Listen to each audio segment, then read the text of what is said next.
Hello everyone, তোমরা সবাই কেমন আছো? আশা করি ভালো আছো। তো আমিও চলে এলাম অনেক দিন পর একটা মিনি ব্লগ নিয়ে। জানি তোমরা সবাই ভুলে গেছো। তো দেখতেই পাচ্ছ এদিকে দিদির কোলে বোন পোয়াচ আর মাও দাঁড়িয়ে আছে আমাদেরকে এগিয়ে দেওয়ার জন্য। তো তারপরেই আমরা বকতে বকতে রাস্তায় চলে এলাম আর কি, হাসি মজা করতে করতে।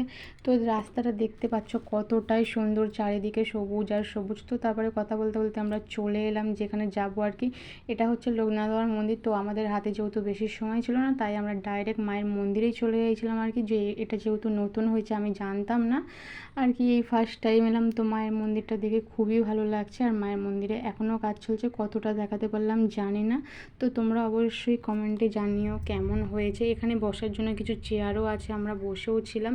তারপরে আবার বেরিয়ে পড়লাম বাইক নিয়ে আর একটা মন্দিরে যাওয়ার উদ্দেশ্যে। তো দেখতেই পাচ্ছ চলেও এসেছি মন্দিরে। তো এটাও বন্ধ ছিল, আমরা এসেছিলাম হচ্ছে সকালের দিকে, জানতাম না যে বন্ধ থাকে। এই তো আমি বাড়ি যাই। তোমরা আমার চ্যানেলটা সাবস্ক্রাইব করে দিও। Tata, bye bye.